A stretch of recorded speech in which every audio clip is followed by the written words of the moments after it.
Good evening, Wanderers. Welcome to the Wondering Hour with Mom and Dad, a cozy corner of the night where your questions drift in like lanterns, and together we follow wherever they glow. Welcome back, Dad. Happy to be here. Happy to be here for sure. Awesome. As always, no better way to start than by jumping right in. What is the hardest thing you've ever had to plan? So then I'll take it from here. I think the easiest overarching answer for me is my first year of teaching. I think that is, you're given a lot of playbooks and a lot of different pieces of an overall plan, but still not quite sure of what everything is and how to put it together very well. So that was just in general the hardest year. I mean, it was a tough one. Planning for maternity leave was very hard. Planning for that long-term sub and making sure all of my routines and procedures and everything, that was an 82-page binder that literally nobody ever read. That was a big one for me, but and I think the big thing is because I don't teach one subject, I teach all subjects, so I have to write a plan for every day, for every subject, for every kid, for the year, and that was crazy for me, diving right into it, and you think and you think you're ready, and you get there and you're just I don't know what any of this is. I feel like it's especially, your case is unique when talking about teaching, because I feel like your school does a significantly better job of being individualized per student. That's true, because we are in Montessori school. Yeah. So not only am I planning for all the other things, I am planning for each student, each child, and where they're at and where they're going and what they need. And because I feel like growing up in public school, it was very much I don't care where you are at. This is math for the day. Yeah, this is what we're doing today. You either find it unchallenging, too challenging, or right on track. But you're all getting the same thing. So, no, I sit down for and we don't usually. I mean, they have a work period where they're all doing their own math, but occasionally we'll do a math group lesson as an extra scoop of whatever,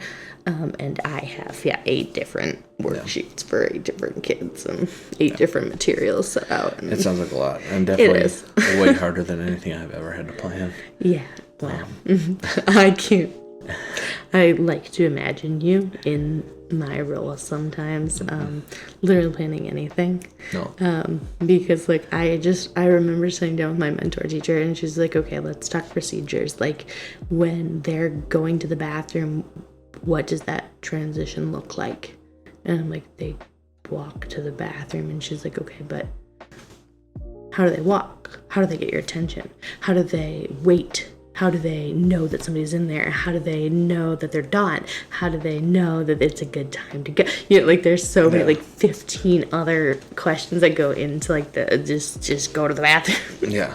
It's crazy to think about. And so because you're not just doing subject planning, you're not doing curriculum planning, you're doing room planning, procedure planning, all of the routines. It's a crazy time. And man, are you not totally ready? No, I would not. I can't wait to get to the day where I feel ready. For both of our professions, I wish that there was a bring your significant other to work day. I wanted to just a swap with your spouse day. Yeah, I think that we should normalize that for every job, where it's one day of the year, companies, whatever, just expect to get nothing done, and then you just you flip with your partner, because I don't think you could handle what I do, and I know I could not handle what you do, so it would be a fun thing to see and experience, even just to be a fly on the wall, to have you shadow me, but me be shadowing you, for a day, and vice versa. Yeah. So like, you would come to my job and you would be doing the work, and I would be quote unquote shadowing you, but then like giving you the pointers and things, and me coming to your work, and then you just like standing in the background and like watching me interact with all these kids. I will even let harm befall him, and I will not step in. Yeah, I think for me, again, significantly easier, but still a lot. The hardest thing that I've ever had to plan is like buying a house and everything that goes along with it. I'm talking about previous instances, but we are in the middle of doing that right now. We are. Gosh, what a crazy Yeah. month that it has been Yeah. for us.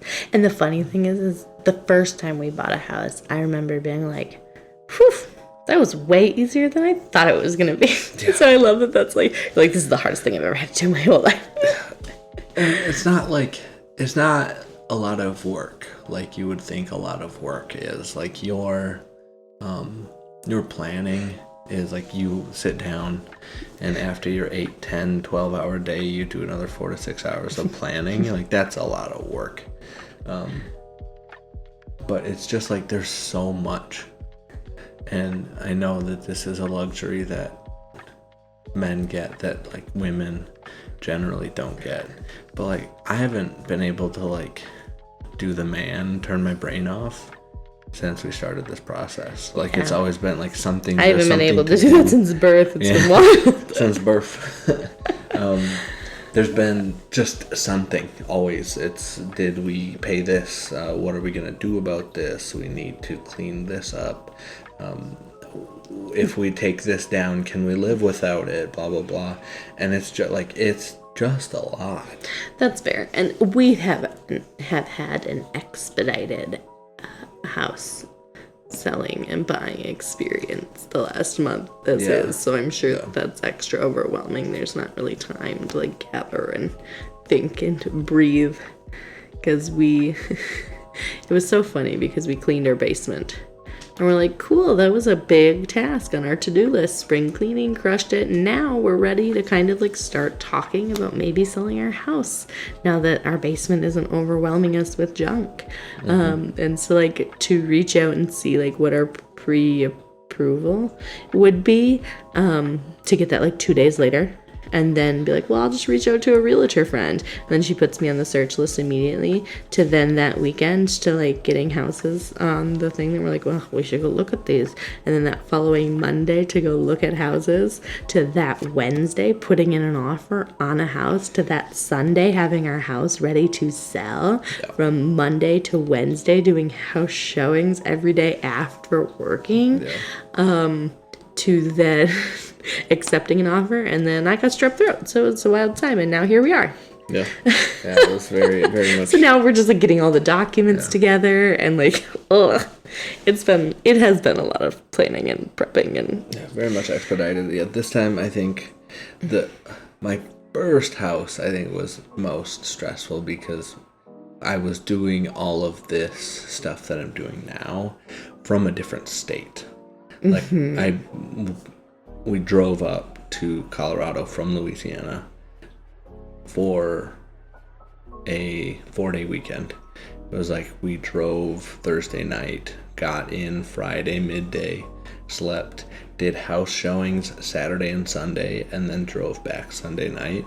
And then we had to like pick a house that we saw and do all of this paperwork and everything again from halfway across the country. And that was like absolutely wild, to make sure that we had like keys when we got there, stuff like that. It was just like but this time around is definitely way more stressful, because like last time buying this house that we're currently in, it was just kind of like, whatever, we'll see. We got approved for whatever we amount. were renting was another big thing too, so we didn't have to sell a house or do any of that. So it was just fine, like when the right thing came along, and then they're like, we can move you in this day, and we're like, great, you know. So that was simpler. It's this time again is up in the stress factor, but I've been very blessed. I'm generally not a planner, so I'm very, very blessed in this regard. I don't really have to plan hard things because I don't plan things. Yeah, what a way to live life. I plan everything constantly. So, I love it. I'm a big planner, so. Well, before we plan for the next question, Wonders, don't forget to follow us on Spotify so you never miss a new question. And if you want the extra moments, the cut questions, the cozy chaos, and the memories, come and find us on TikTok and YouTube. We'd love to have you there. Keep wondering with us. Awesome. Right into the next question then. What is your greatest source of inspiration? I'm gonna guess we have the same answer for this one, because the answer for me is people who are better than I am. And I don't know if you have a very similar answer or not, but like I always, the things that I want to do, I watch other people do. And I'm like, that is where I need to, what do I need to do to get there? How can I practice that? How can I learn from this? You know, I think is the short blank answer. Like I learn from seeing people do it. Be their best selves, be their most authentic selves, be great at something, and I just am like this. I'm in awe of how do I do that. And yeah, I never expect to be the best or better than or whatever, but I just really latch onto those things that I love, and that's where I really take that inspiration from. I think that's where it pushes me the furthest. Like that's all I want to do. Yeah, we do have very similar answers. It's not the same. And I don't know which one I like better. But for me, my source of inspiration is inspired people. Okay. They don't have to be good at what they're doing. They don't have to be better at me than what they're doing. But if they are passionate, inspired, and really love what they're doing, I can really just learn a lot from that, take a lot from that. That's fair. I guess I'm a little more judgy because I watch people do things, and a lot of my stuff is like creating. Yeah. And I really want to create. And I think, again, everybody has to start somewhere, but I'm definitely like you get it homemade, like. And it's, it's kind of person. It's, I don't. Which is crazy because, you never have to be good to start. Yeah. So I think I like your answer better. I'm not into the creative side of things, and like I don't know if it really counts as inspiration. Well, kind of, because it like gets me to want to play whatever. But like I'll watch people play games that I've not played, that I have no interest in playing or whatever, and then if I see them having a good time, then I'm like, I might want to give that a try.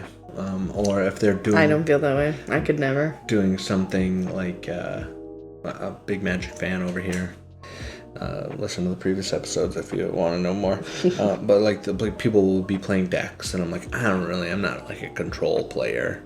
And then I'll watch somebody play an interesting version of control, and I'm like, okay. And yeah, my inspiration comes from their inspiration of how they built that deck, and then I take it and put my own tweak on it. And so I would say, my greatest source of inspiration is inspiration. Yeah, and I don't know if I feel that way. Because again, I could never, like, even like games that I like and know, and I don't want to watch other people do it. But I love, like, for The Sims is an example that I think it was like all of the different like challenges and like the legacy games, and I love seeing the stuff that people come up with for that. And I usually read the rules and go, I could probably do that differently. I could do that better. So it to me is, how do I reach other people's kind of product that they put out? It's less about the process. And to be fair, I do love seeing people doing their thing and being their best selves, and like that is very inspirational to me as well. But I think what makes me feel the most inspired is, what do other people put out? How do I get to do that? So the product and the process, I'm like, I'll figure it out on the way. That's fine. Yeah. What an interesting question. Yeah. I like that. Well, then, all right. Swerving from there. Oof, what's the wildest thing you've ever done? That's such a good question. And it's hard to answer because there's like the blanket statements of like becoming a dad is like pretty wild. That's been an experience for sure. Yeah, becoming parents. You just don't know till you know. And it's, I think I would venture even more wild for you because like you created that. Yeah, honestly, Like you might have just given me my answer because yeah, like every little thing that the boy does now, like you did that. Like from nothing, from 2 cells, you created the thing who is now telling us no anytime we ask him to do anything. It's just like that. Like, yes. That's just wild to me. No, that is crazy. Wild. Yeah, this thing came out walking, talking, yeah, breathing, thinking. Like that's crazy. That's a crazy thing. Yeah, you created the consciousness Yeah. that inhabits him, like not just his body, like.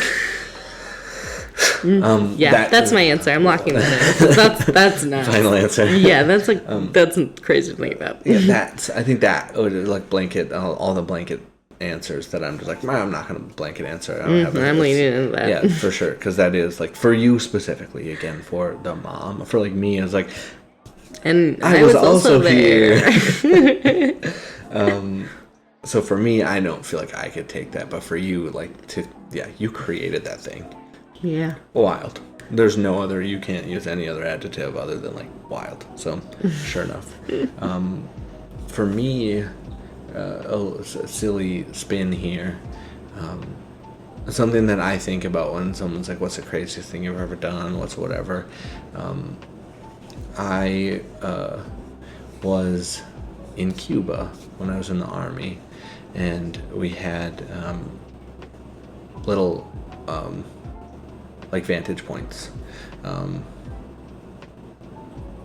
that we had to like go, and we had to man them, and then people would like drive around in Humvees and like bring food in the middle of the night, whatever, for the people on these little lookouts. We had a lookout on like, it was a tall hill or a very short mountain, however you want. I don't know what the actual don't ask me. Definition. I failed geology so many times. Thing is, but it was a tall hill. You definitely wouldn't want to walk up it. And on top of that, we had a little overlook that we had people in. And I was night shift for my whole time while I was in Cuba. So all the stuff that I would do was at night. And one of our Humvees didn't have headlights. And they were broken or something like that.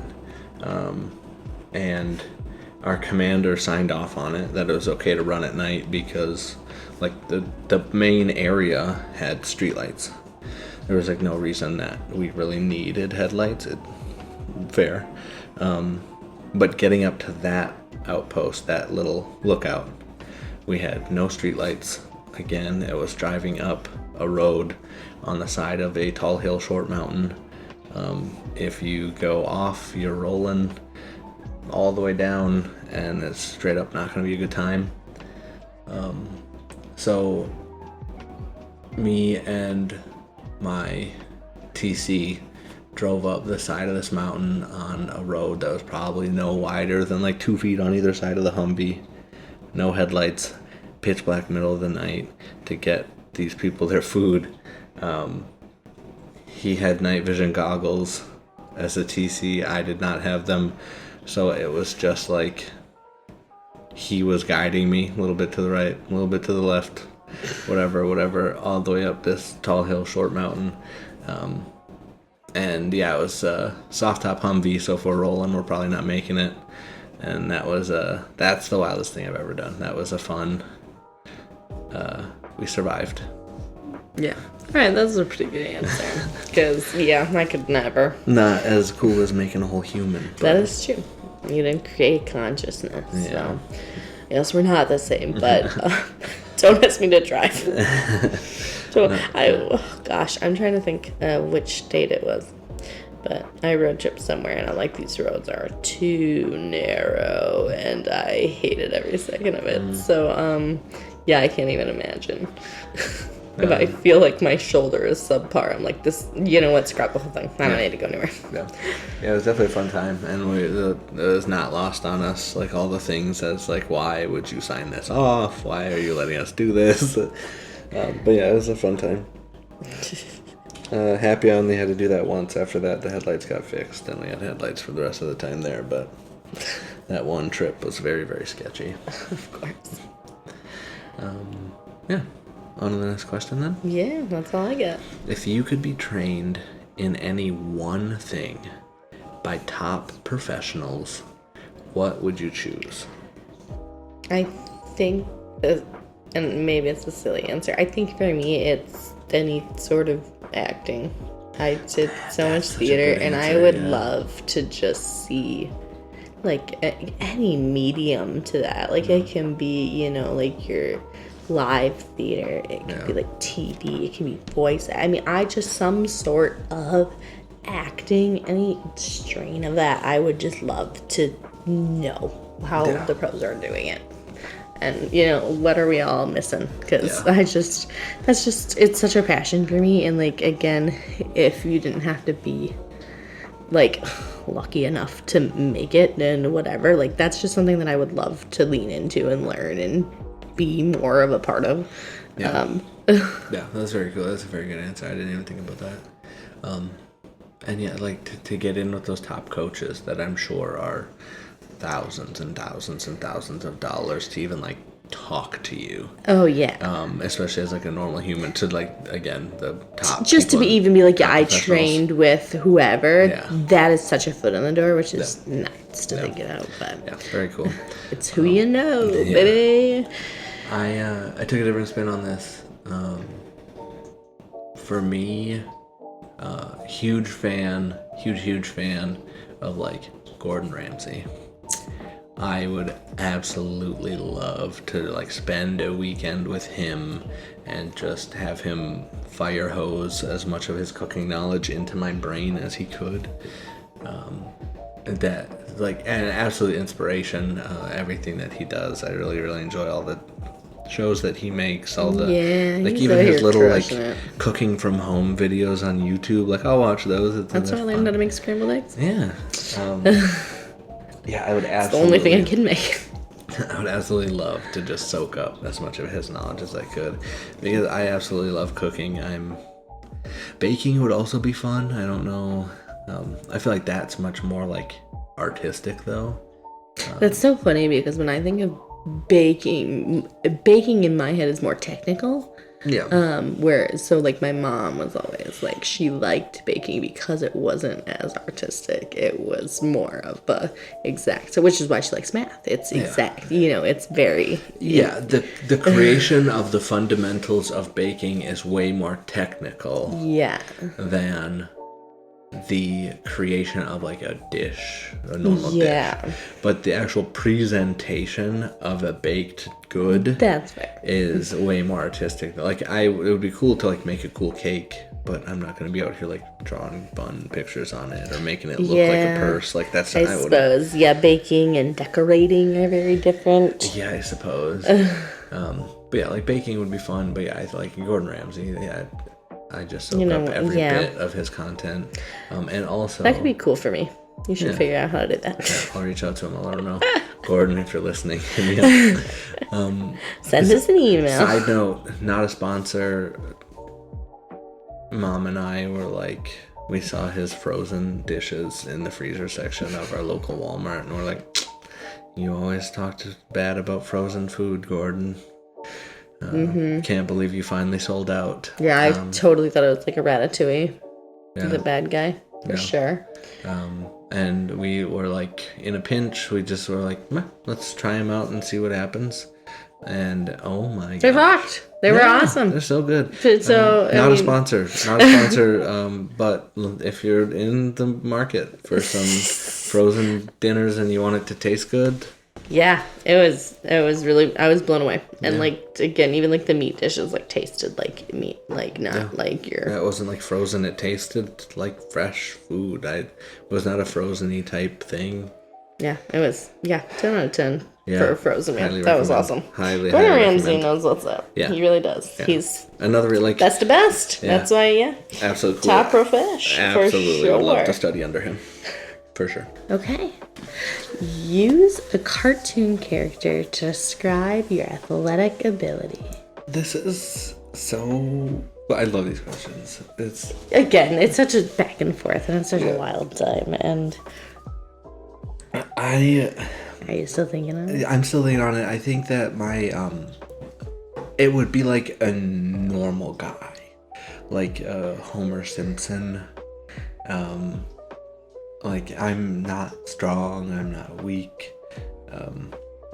To strictly based on like athletic ability, it's probably pretty close to a Homer Simpson. Definitely can't run, but I can like lift what's needed. So I have an answer, locked and loaded for this.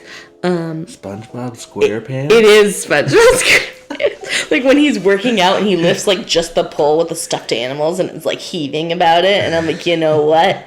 Man, I do find that very relatable. And he's like trying to get into like the working out club, but like got that fake muscles, like he can't like actually lift anything, and he's like worried about his cover being blown. And yeah, that is absolutely, that's so funny. Absolutely me. I am so sorry. I was just thinking about the boy standing in front of the mirror and asking if we would go and look at his muscles before bed. Turn on the light so I can see my muscles. He's just standing there flexing on his little stool in the bathroom. Oh, that's the cutest thing. He's so little. He doesn't know. It's so funny. He's my favorite. He's my favorite. Yeah, SpongeBob for sure. For me, like Weenie Hut Juniors, that's definitely like a conversation or a situation I can see myself being in, or like trying to get into like the salty Splatoon, and it's like, I stubbed my toe and I only cried for 30 minutes. Yep, that is how I found myself in pretty much any instance. So yeah, that's so funny. Yeah. That's fair. I disagree, I think, innately. Like, you can do more than that, but I think it's funny, and yeah. That's how I personally identify. Okay, fair enough. Easy enough question, then. Yeah. And I feel like I know the answer to this one already for both of us, but let's read it and answer it anyways. Do you like to plan things out in detail or be spontaneous? I'm really a spontaneous person. That everything about you says that to me. Yeah. No, improv stresses me out even. Like, if I don't know how things are going to go, everything unravels for me. Everything in detail for me. And I don't know if you can tell that by how I talk about procedures and routines. Somebody's got to be planning stuff around here. Nothing ever gets done, and it shows. Yeah. I like to say that I don't plan things out. However, if it's more than like staying at home and playing video games, I do like to have like 24 hours of notice. So I'm not completely spontaneous. That's fair. I definitely don't need to plan things out in detail. It's like I can have a rough idea of what's going to happen. It's like, I'm going to go to the nearest bigger city. And what are we going to do when we get there? I don't know. I'll look it up. I'm going tomorrow, so we'll figure it out. I like to have like 24-hour notice, so I know to mentally prepare for things, whatever. But yeah, I don't understand people who like wake up and are like, "What are we gonna do today?" Ooh, nope, time for that's already passed. Yeah. Today we're just gonna sit at home or watch TV because we didn't talk about it last night. So. Yeah, that is not mentally ready. Thank you.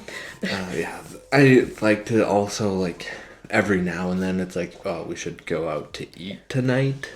As like a spontaneous thing, but again, that's not like really spontaneous because it's generally go to McDonald's and then bring it home and then stay at home and watch TV. Yeah, and I love it. That's about as spontaneous as I can be. Yeah. No, yeah, I like to have a plan. Yeah. I don't need a plan, which is but I funny. do need the idea of a plan. That's a great point though, because I'm also like not like an itinerary person either. Like I need to have a semblance of a plan. And I think that's the same way kind of with teaching as well, because nothing's ever going to go the way that you want it to. I need to have some sort of an idea of what's going to happen and what my goals are and expectations. But I like can't like plan out every minute. Like again, I'm not somebody who's going to go on vacation and be like, I need to hit these excursions by these times, and I have this amount of time to do this activity, or I'm not going to be able to do these other activities. Like that stresses me out. I feel like that's such a trap to sap your enjoy. Like, because if you have everything planned out, like, then everything needs to go perfectly or you're going to have a bad time. Yeah. Like, if something happens and you get caught behind a slow car and you get to the airport at 7:05 instead of 7 o'clock, like, that ruins your whole day. And, like, more than likely, the 5 minutes didn't actually change anything. You just got there 5 minutes later, you're sitting at the gate 5 minutes less, whatever, like Change the vibe, that's for sure. yeah, but it's something that you had in your mind, not you, but like whoever we're talking about here, had in your mind you wanted to be there at 7, and I get kind of caught in that trap too, especially like when flying. It's like I want to be there by whatever time. And I've never even been close. I've never even had to like speed walk to get a flight. I'm always like, okay, we've made it here 6 hours early, so we cannot miss the flight. I'm content. But then, yeah, when we don't get there, when we get to the airport 5 minutes after I thought we should, then I'm like, we'll never make it on time. It's like, buddy, we've got hours. 5 hours and 55 minutes actually until we have to be anywhere. Yeah. So. So I mean, that's a great point though to bring up, is I need a semblance of a plan. Yeah. I don't need necessarily every detail planned out, but I like to be prepared for as many details as possible and have semblance of what sort of details might be happening. Yeah, exactly. So, yeah, I think that's where I stand by that. Yeah. All right. Do you like living alone or with someone? Ooh, I like living alone. No, that ship has well sailed. What do you mean? Even if I got rid of you, I'd still have the kids. Yeah. We're locked in at this point. Yeah, not got rid of, like, murdered, but if they split up, I'd still have to deal with You it heard at it some point. here first, folks. No, I think we kind of had this talk. I'm kind of like a serial monogamist. That's kind of how I would define myself. And I do like having that, like, a person to come home to, a person that I'm doing things for. When does that start? Well, it makes, for me, it makes it easier to work overtime when it's not like I could be at home doing the thing that I want to do. Like, I could be at home playing video games or playing Magic with friends or whatever, or I could be working overtime. But when I have a partner and kids, it's like I am working overtime to better provide for my family versus staying home and playing games. If it's like just for me, again, I've let myself down. That's fair. 6 ways to Sunday since I was born, but to like get us that extra chunk of money to get the boy some toy that he's looking for or whatever, it makes it so much easier to put in the extra time at work. And that holds true across the board, I think. Like, I'm just willing to do more. I think if I had a house, it would kind of like, if I lived by myself, it would just kind of constantly be in a state of like, not like disgust, but like, I would have a dish and I would have like one dish, one fork, one spoon, one knife. So I could never fill up my sink, but anytime I wanted to use it, then I'd have to wash it. So like the stuff would always kind of be like, again, dirty. I would need to wash the plate to eat, which is fine. But I wouldn't feel the need to like do stuff. That's fair. No, and I think me being sick this weekend really proved that to me. I'm just kidding. What? No, you keep a very different level of home than I do, for sure. So yeah, I can only imagine if it was just you, what that would look like. I have a pretty good idea. Because that was me trying. This is me That's trying. what that was? No, which is crazy that I made it now to 31. I had 1 year where I lived by myself, and realistically, it was like maybe 2 months. Maybe before you just like kept staying there. It wasn't me. I think that there's a lot I would really like about living alone. I mostly am a firm believer that everything has a place, and I'd like to put things in their place and just keep them there. And like, I put things down and I know where things are going to be. What a dream.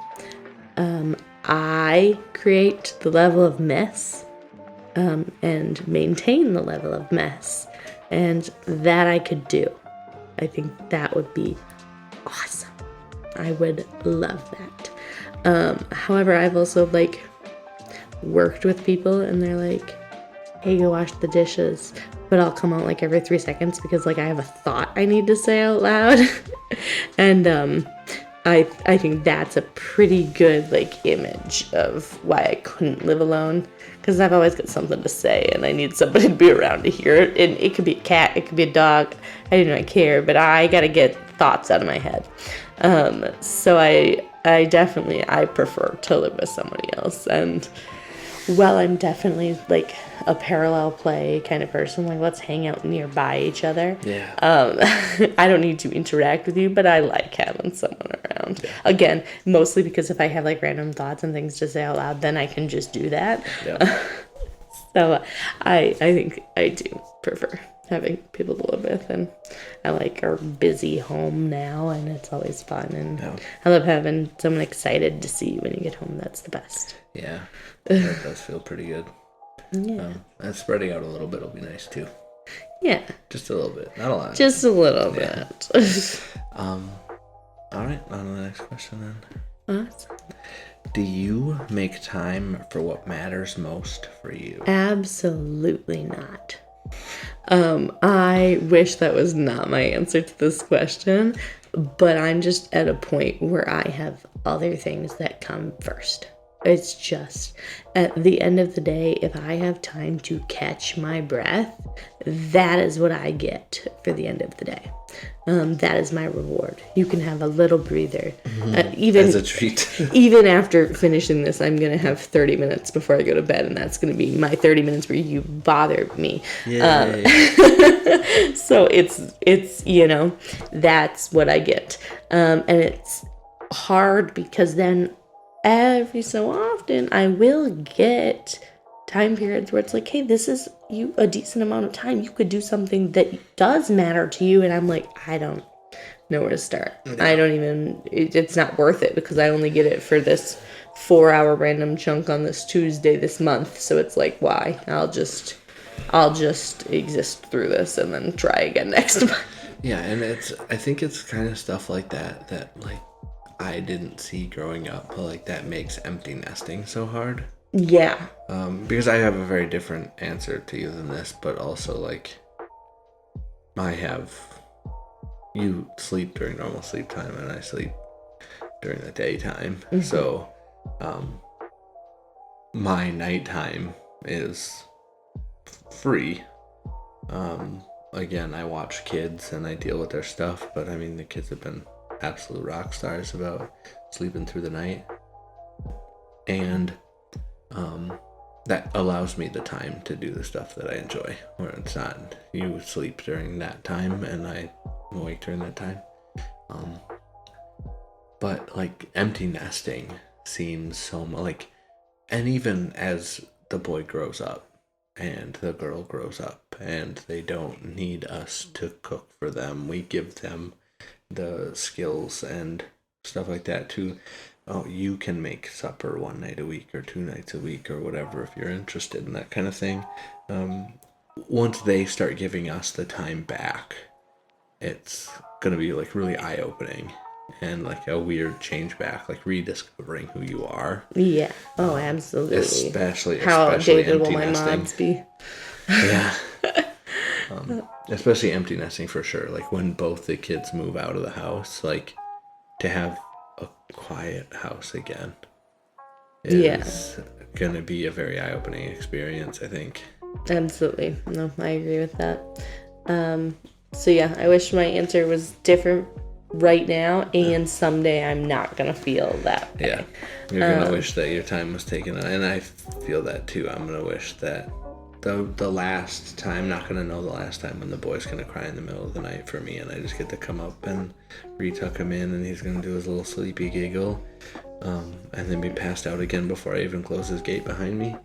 I'm not gonna know when the last time that happens is. It will just have been the last time that I got to do it. Yeah. So yeah, I'm really working to enjoy those moments where I get them now. Yeah. I'll have hobbies again someday. Yeah. And I'll just be wanting to take care of the boy. Yeah. Or the girl. All right. Well, have you ever contributed to the development of something that you were proud of? Oh, golly. I don't know. That's so deep. Yes, it's children. No. This answer for me, it's funny because now I would say it is my kids. But in the book, I had even written students, even daycare students, after school students. That's something that I get to be a part of. If I can help you understand one game, I got to contribute. That, like, I used to play Life with kids in an after-school program, and they every day would, Miss, are we playing Life today? I'm like, heck yeah, we are. And so, I mean, that's something that I got to learn with. I mean, I taught them how to play this game, and then we played it for so long. I mean, just was months of me playing Life with these kids after school. And even that, I mean, like, that is part of their development and their grand schemes. So, I mean, that is absolutely the answer for me in so many aspects of my life. But now it's for my kids. Yeah. I get to help with that. I get to be that person for that. So that's very cool. I won't steal that. I have a much worse answer. I like building magic decks.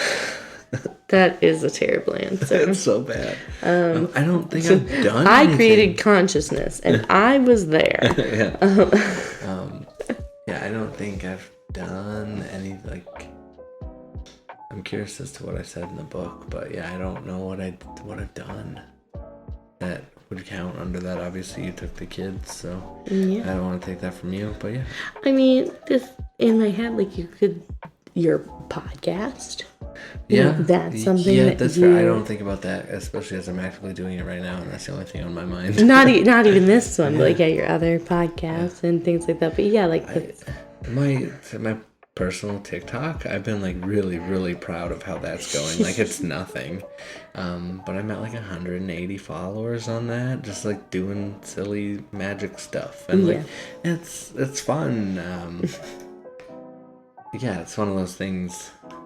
Another great answer for that, so I liked it a lot. Pretty powerful. Yeah. What is your favorite song to sing in the shower? So, what you need to know about me is I listen to 2 playlists. Taylor Swift and Danny Go. It's Taylor Swift's complete discography, and not Danny Go. That's a close second. But it's basically nostalgia's 2010. Oh yeah. And so that's my range of music. That is what I am now listening to the oldies, I guess. Yeah. So I have my oldies playlist and I have my all Taylor Swift playlist. Any of the songs on either of those are great for me. I will sing at the top of my lungs with every bit of passion that I have in me. And that's all I got. If I'm taking a shower, I'm doing Taylor Swift. And I'm doing every era. Mm-hmm. Yeah, I don't really have one. Again, I don't feel like I'm ever, like, I'm not out here singing in the shower all that often. I do if, like, the opportunity prevents itself. In the shower. But I'm very much I'm generally consuming content, other content. I'm not like listening to music in the shower. I'm listening to YouTube videos about, again, some magic deck that I want to make. I'm listening to a podcast about something I'm interested in, whatever. So like I don't really have a favorite song to sing in the shower because I'm generally like I'm not consuming music. I'm bettering myself. Yeah. It's like osmosis or something like that. I play the podcast while I'm asleep, so I don't actually have to listen to them when I get smarter. See, that's because I'm the worst because I'm like, I can't miss anything. I don't want to fall asleep because I don't know when I did, and I don't want to like go back and like listen to and find like when that point is and like pick from it. It's a whole thing. I cannot listen to it. There's a bunch of YouTube videos that I have that are just kind of like half finished because I like set the timer for like 30 minutes or an hour. See, and I'll wait till the end. I have to. It drives me nuts. Yeah, I'll set the sleep timer for like 30 minutes to an hour, and then I'll put it on, and I'll fall asleep, and I'm not gonna scrub back through that video to find out when I fell asleep because I don't know when I fell asleep. So I'll just like leave it. What a life! Yeah. I could never. Well, I would love to know what the answer is to this next question. Oh. Do you make a to-do list every day, weekly, or when? Yeah, I rarely ever make to-do lists. My big one, when I will make a to-do list, is when there's like something big, like, oh, we're buying a house. I will make a to-do list. That's all I say, we make a to-do. Or if it's like, we have this vacation coming up, let's make a to-do list. I don't really... I get to-do lists sent to me a lot. Oh, yeah. But I don't make them. You get a honey-do list now. Yeah. Got it. That's fair. Yeah. That makes sense to me. I make a lot of lists. And I think the big thing to me is I don't make a to-do list every day. Mm-hmm. I don't necessarily make one every day. I think the big thing for me is when I can't keep my tasks straight in my head. So it just is kind of like if I'm doing more than X amount of things, I need to start writing stuff down. Yeah. And that's kind of where that organization comes into me. Like if it's a busy week at school, okay, I gotta start writing stuff down. If I'm thinking about, things to clean in the house, I gotta start writing stuff down. Yeah. So it's kind of a feel the vibe kind of deal. But if I'm like, thinking about this thing, thinking about this thing, thinking about this, I'm like, okay, now I'm not gonna remember everything. I need to make a list. Yeah. But man, do I love a list. This is so funny. The number of things I can remember at one time that I need to do is one. Yeah. You'll like, hey, can you do this and this? And I'm like, no, too much. Yeah, which is crazy. What's the priority? 2-step directions is a kindergarten achievement. Like that is a goal that we aim to hit by the end of the year. I can do 2 steps. But if there are 2 unique things, if it's like pull the milk out of the fridge and pour it in the cereal, I can do that. But if you're like pull the milk out of the fridge and take out the garbage, no. Nope. Give me one. Give me the one. It's still 2 steps. It's not 2 steps. They're completely not. You can't take the step on one staircase, the step from your basement to your main floor, and then have the second step be the attic to out the roof. Like that's not how steps work. You're being crazy. This is a you specific thing. I think that is an issue here. Yeah, that's very fair. I don't think that I am like a super great direction taker, but I do know my limit, and I tell you very clearly my limit. So it's 2. In case anyone else is wondering. 2 is too many. Yeah. So I love that. If a loved one was to serenade you, what song would you most like them to sing? Silence. Don't think to me. I think the idea of serenading just gives me the ick. Yeah. I don't sing me happy birthday. Like I don't like it. I don't care for it. Don't sing at me. I think that's a weird feeling that I am just not into. No. I guess if somebody was going to serenade me, I would say that it'd be something personal, but that's all I got, man. Yuck. Don't do that. Yeah, I think that for me, as a joke answer, it would be Fall For You by Secondhand Serenade. That feels fair. That song has always kind of been like, ever since middle school for us. That was wild. But I'm very much in the same boat. Don't sing to me.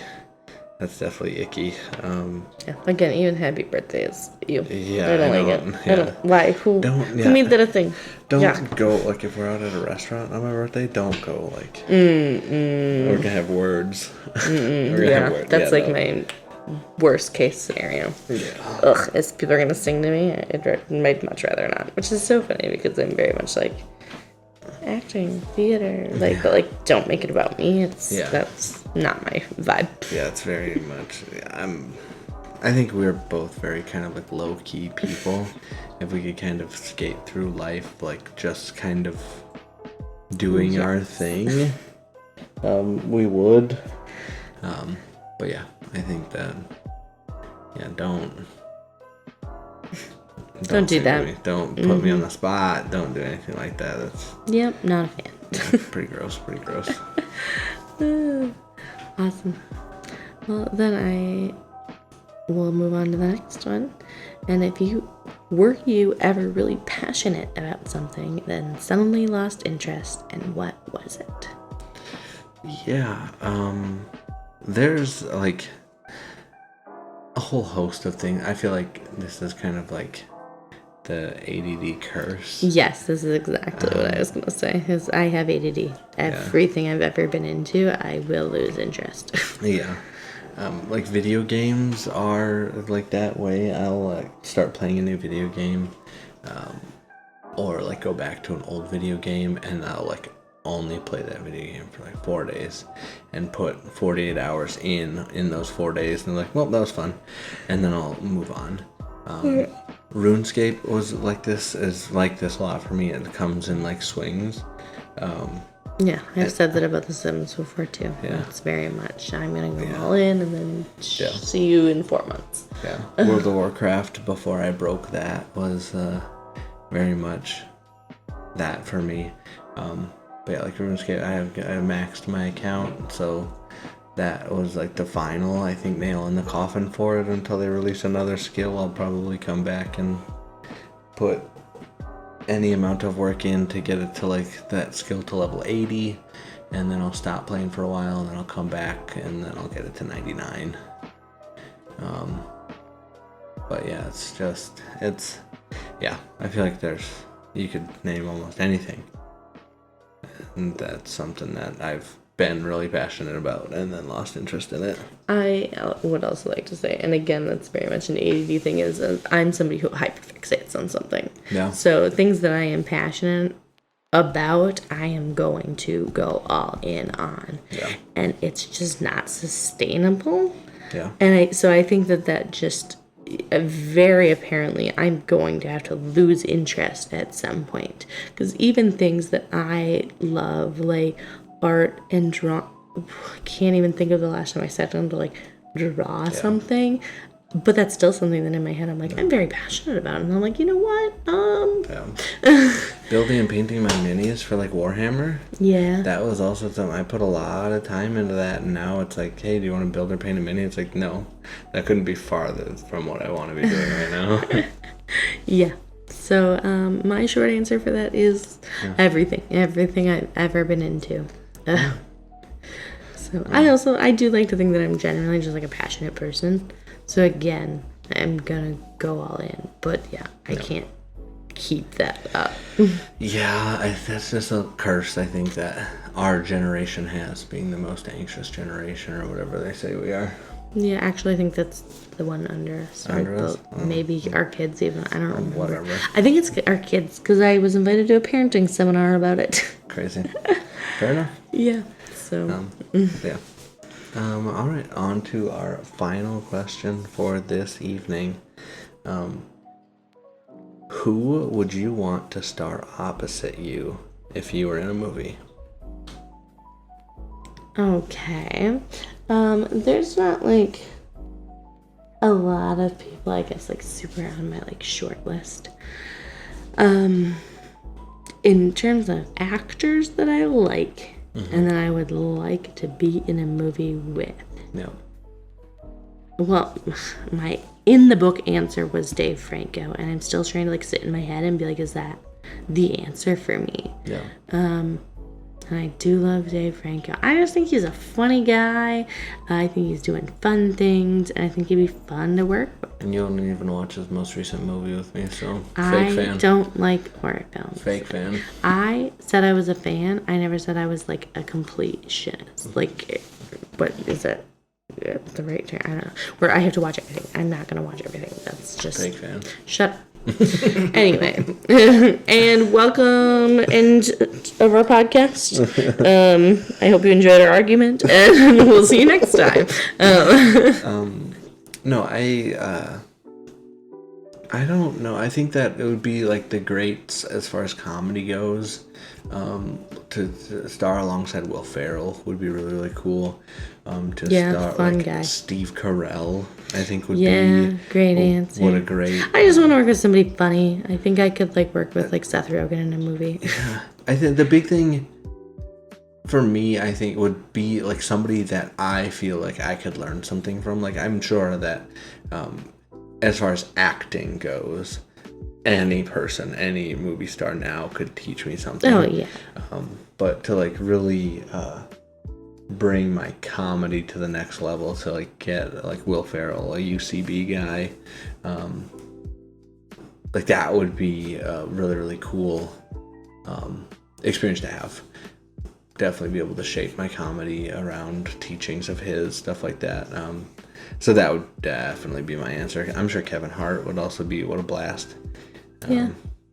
I don't know if he's canceled or not. You know what? I'd like to change my answer to Adam Sandler, since we're talking about, because I was trying to be like, what's that like good group of friends who are always doing movies together? And I'm like, you know what? That's the kind of person I want to be acting alongside. Where we're just hanging out and having a good time and also doing awesome stuff. Yeah, that's the answer. What a great answer that is, for sure. We're Adam Sandler vibes around here. Yep. So. Like, not only in vibes, like, I feel like our outfits are pretty similar, too. Yeah. He gets more than you do, but they're about the same aesthetically. Yeah, I'd agree. That's my answer. I figured it out. We worked it out on the spot. Yeah, for sure. Yeah. Really, that's what I got for that. Yeah. So. Awesome. Then all that's left to do is say thank you for wandering beside us. May your night be soft, your questions light, and your path aglow until we meet again.